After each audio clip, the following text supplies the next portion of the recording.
Methodical. This diagram maps the typical problems of manual attendance tracking. The jagged red line represents the daily friction, paper timesheets that get lost, supervisors who lack visibility, and an HR department burdened by auditing incomplete records. In the next 6 minutes, we are going to solve these issues.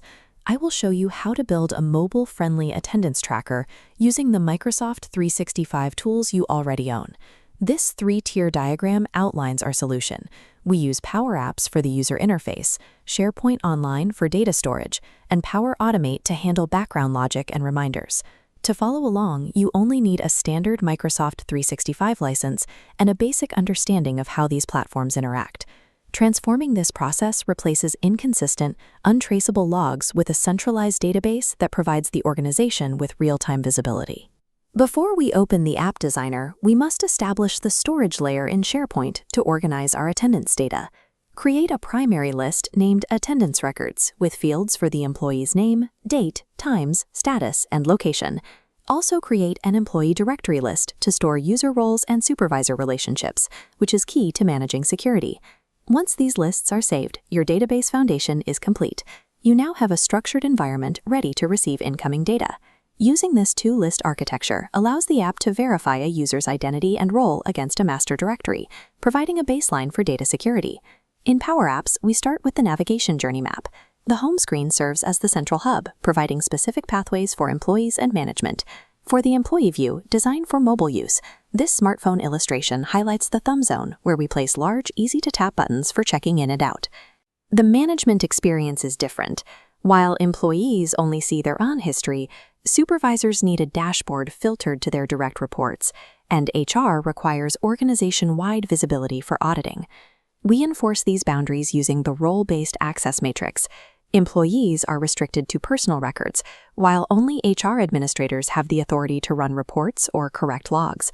Aligning the user interface with specific roles helps ensure that users only interact with the data they are authorized to see. Now that the screens are laid out, we need to program the buttons to submit data to our SharePoint lists. This flowchart outlines the check-in logic. Tapping Check-in triggers a patch function to capture employee details and create a SharePoint record. To prevent duplicate check-ins, the app first queries SharePoint and blocks the action if today's record exists. Set the button's display mode property to check for existing records. If a record is found, a button disables, preventing redundant data entry.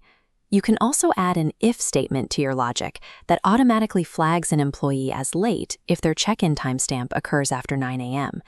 Applying validation logic during capture reduces the frequency of entry errors, allowing HR to focus on reviewing data rather than manually correcting it. Even with a well-designed app, employees will occasionally forget to check out. We use Power Automate to handle these exceptions automatically. Create a scheduled cloud flow triggered at 5:30 p.m. A filter node scans for records where a check-in exists but checkout is missing. For each match, it sends an email reminder and updates the status to missing checkout. Once you test the flow and verify that the automated email arrives, your background safety net is officially active. This automated loop transforms the tracker from a simple data entry tool into a system that actively identifies and addresses its own incomplete records. This lifecycle shows how the system sustains itself. From the morning check-in to the automated evening reminder, the data moves through a continuous loop of capture, storage, and validation. Replacing manual logs with this structured approach provides the organization with a centralized, real-time view of attendance. For remote or field teams, you might consider enabling GPS capture. However, as this scale shows, technical capability must be balanced with clear privacy policies and explicit user consent. Once your SharePoint records are consistent, you can connect the data to Power BI to visualize attendance trends by department or location. You no longer have to manage attendance through spreadsheets or paper logs. You now hold the blueprint for a scalable, mobile-first attendance system that integrates storage, logic, and automation.